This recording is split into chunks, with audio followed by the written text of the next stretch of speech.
Metro rail திட்டங்கள். 3 வழித்தடங்களில் 63,246 கோடி ரூபாய் மதிப்பீட்டில் 118.9 கிலோமீட்டர் தூரத்திற்கான சென்னை மெட்ரோ ரயில் திட்டத்தின் 2ஆம் கட்ட பணிகள் விரைந்து நடைபெற்று வருகின்றன. 2ஆம் கட்ட மெட்ரோ ரயில் திட்டத்தின் முதல் பகுதியை இயக்குவதற்கான ஒழுங்குமுறை அனுமதி ரயில்வே வாரியத்திடமிருந்து விரைவில் எதிர்பார்க்கப்படுகிறது. பூந்தமல்லி புறவழிச்சாலை முதல் போரூர் வரையிலான மெட்ரோ ரயில் வழித்தடம் வடபழனியில் தற்போதுள்ள மெட்ரோ வழித்தடத்துடன் இணைக்கப்பட உள்ளது.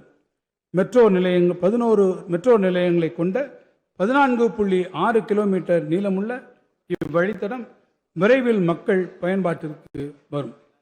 கோயம்புத்தூர் மற்றும் மதுரை மாநகரங்களில் மெட்ரோ ரயில் திட்டங்களை நிறைவேற்ற அவற்றிற்கான விரிவான திட்ட அறிக்கைகளுக்கு ஒப்புதல் கோரப்பட்ட போது அவற்றுக்கு ஒப்புதல் அளிக்காமல் அவற்றை ஒன்றிய அரசு திருப்பி அனுப்பியுள்ளது.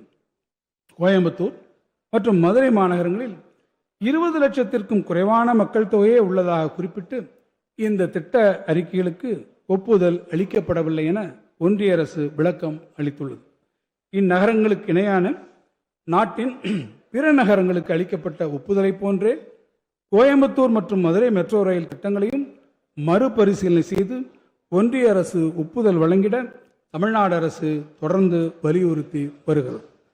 சென்னை விமான நிலையம் முதல் கலைஞர் நூற்றாண்டு பேருந்து முனையம் அமைந்துள்ள கிளாம்பாக்கம் வரையிலும், கோயம்பேடு முதல் பட்டாபிராமம் வழியாக ஆவடி வரையிலும், திருப்பெரும்புதூர் வழியாக பூந்தமல்லி முதல் சுங்குவார் சத்திரம் வரையிலுமான புதிய வழித்தடங்களில் மெட்ரோ ரயில் திட்டங்களை நிறைவேற்றிட மாநில அரசு கொள்கை ரீதியிலான ஒப்புதல் வழங்கி ஒன்றிய அரசின் ஒப்புதல் மற்றும் நிதி உதவிக்கு பரிந்துரைத்துள்ளது.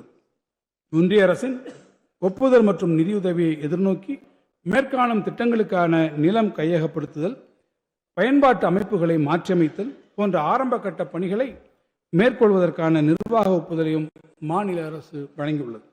சென்னையின் பிராட்வே பேருந்து நிலையம் அமைந்துள்ள பகுதியில் ஒருங்கிணைந்த பன்முக போக்குவரத்து வசதிகள் கொண்ட பேருந்து நிலையம், நவீன வசதிகளுடன் அலுவலக வளாகம் மற்றும் குரலகம் மேம்பாடு ஆகியவற்றுக்கான கட்டுமான பணிகள் 823 கோடி ரூபாய் மதிப்பீட்டில் தற்போது நடைபெற்று வருகின்றன.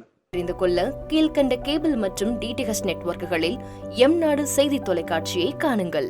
பாதகம் செய்பவரை கண்டால் நாம் பயம் கொள்ளலாகாது பாப்பா.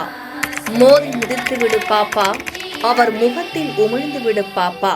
அண்மை செய்திகளை உடனுக்குடன் தெரிந்து கொள்ள இணைந்திருங்கள் எம்நாடு தொலைக்காட்சியுடன்.